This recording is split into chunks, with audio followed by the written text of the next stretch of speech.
Pour ceux qui veulent s'asseoir et observer l'échec de M. Tshisekedi, venez un peu, on va discuter.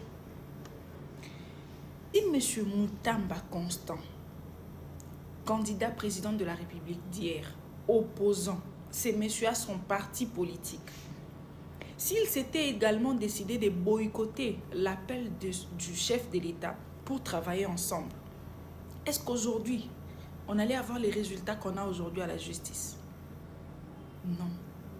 Mais vous préfériez vous asseoir et observer le chèque de M. Tshisekedi.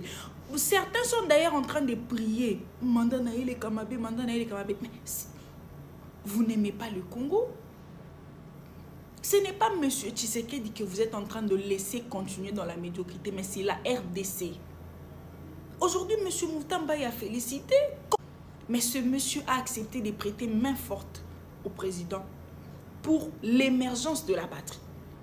Imaginons maintenant que si tous les 26 candidats à la présidence s'étaient décidés d'agir comme M. Moutamba, ces pays allaient émerger. Hein?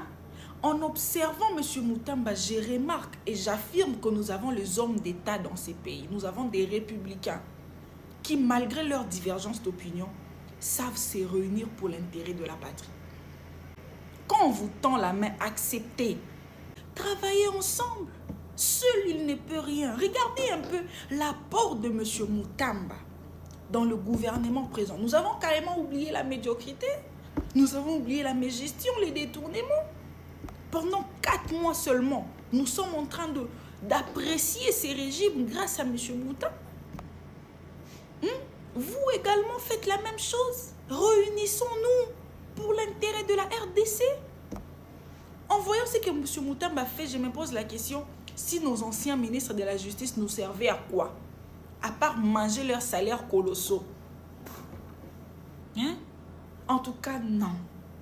La RDC n'est pas suffisamment développée pour qu'une partie des acteurs politiques se mettent et observent l'échec de l'autre. Non. Nous avions eu plus de 65 ans de médiocrité. Nous avions eu des opposants après opposants. Ça n'a mené les pays nulle part.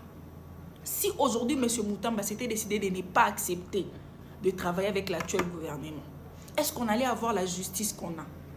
Est-ce qu'on allait avoir les incidences qu'on a aujourd'hui grâce à lui?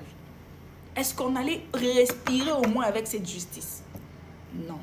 Alors, faites la même chose. Ce n'est pas la victoire de M. Tshisekedi, mais c'est la victoire de la RDC et de tout le Congolais que nous sommes.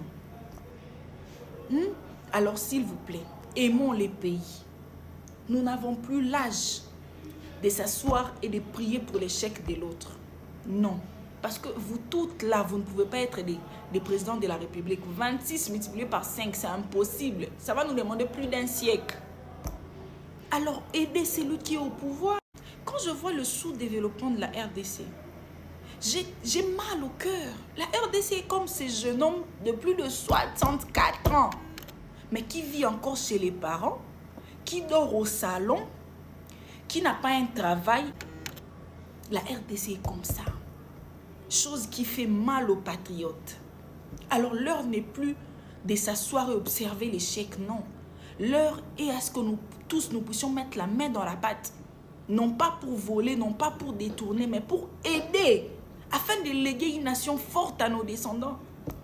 C'est ce genre de pays que mon grand-père m'a légué. Et vous voulez que je laisse dans cet état-là, ces pays-là, que je lègue ça à mes enfants? Impossible, je ne peux pas accepter. Un pays où partout où tu passes, dans tous les couloirs là, il faut laisser les madés Swaban. Ce n'est pas un pays comme ça que je vais léguer à mes enfants. Et moi, je suis ce genre de parents qui n'enverront jamais leurs enfants à l'étudier à l'étranger.